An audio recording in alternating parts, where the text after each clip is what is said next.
Salam jumpa lagi dengan kami di Omama Animation. Kali ini admin akan menceritakan tentang kisah Sang Empu Barang.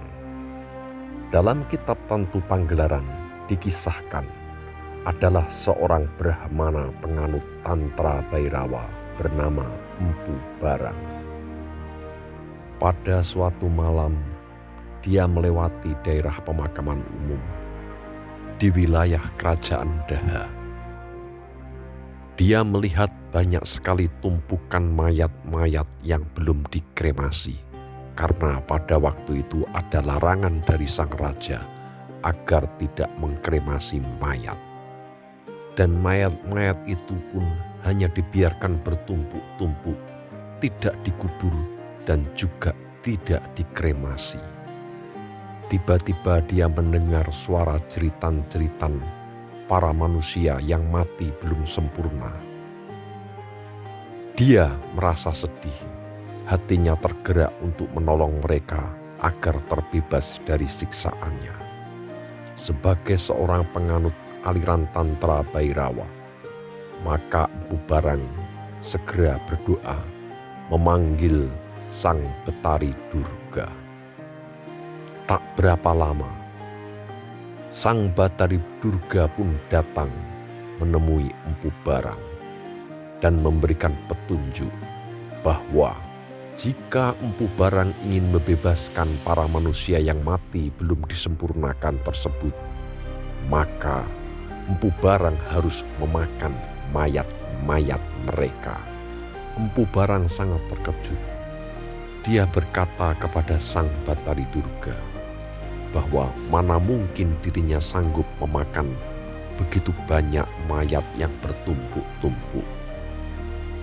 Namun Sang Betari Durga berkata bahwa jika Empu Barang ingin menolong mereka, maka dia akan dianugerahi ilmu Paksa Bhairawa.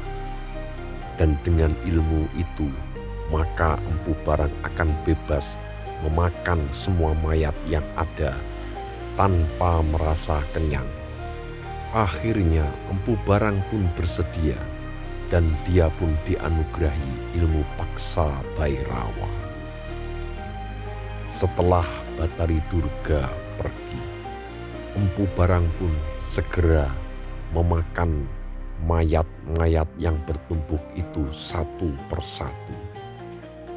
Hari demi hari dilaluinya dengan memakan mayat-mayat tersebut, hingga akhirnya kelakuan Empu Barang pun diketahui oleh warga dan membuat resah rakyat di sana.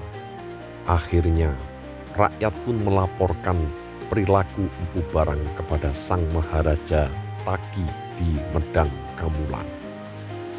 Mendengar laporan itu, Maharaja Taki sangat marah. Dia segera memanggil patihnya yang bernama Patih Janapati agar segera mengatasi masalah Empu Barang.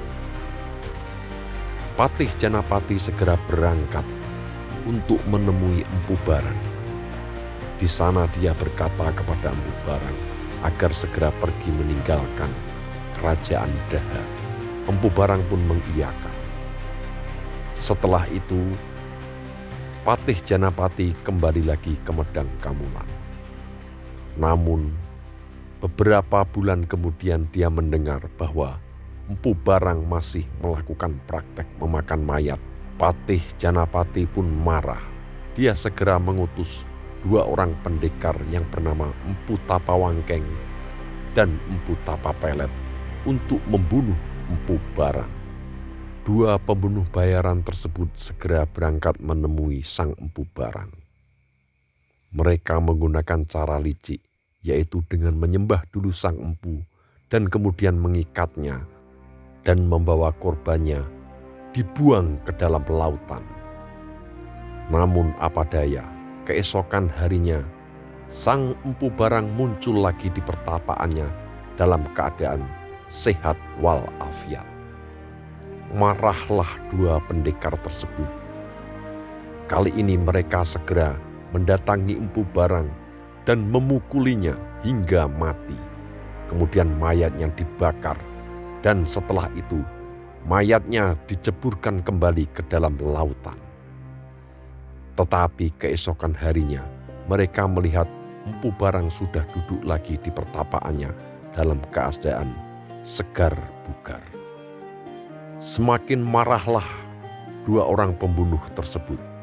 Kali ini mereka segera memukuli Empu Barang, kemudian mayatnya dipotong-potong, dibakar, dan abunya ditebar ke 4 penjuru lautan. Mereka yakin kali ini Empu Barang sudah mati. Tapi keesokan harinya Empu Barang sudah duduk lagi di pertapaannya dengan penuh wibawa. Kali ini dua orang pembunuh bayaran tersebut kena mental.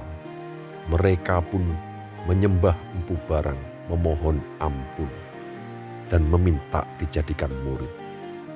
Akhirnya Empu Barang pun menerima mereka sebagai muridnya. Setelah kejadian itu, Empu Barang pun faham bahwa kehadirannya di Medan Kamulan Daha tidak diinginkan oleh Sang Maharaja Taki. Dia pun mengajak dua orang muridnya itu untuk pergi ke India. Saat di India, Empu Barang melihat ada 1000 Brahmana sedang menyembah arca Dewa Wisnu. Melihat Empu Barang berdiri, para Brahmana India itu pun meminta Empu Barang untuk bersujud ikut menyembah patung Dewa Wisnu. Namun Empu Barang menolak.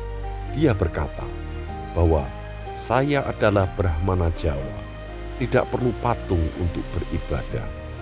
Mendengar kata-kata Empu Barang, marahlah para Brahmana India. Mereka segera mengikat Empu Barang dan memaksanya untuk berlutut menyembah patung Dewa Wisnu. Saat Empu Barang dipaksa berlutut, tiba-tiba terjadilah gempa dan pecahlah patung tersebut. Maka pucatlah seluruh Brahmana di India tersebut. Tubuh Empu Barang pun mengeluarkan cahaya dan sinar yang membuat takjub para Brahmana.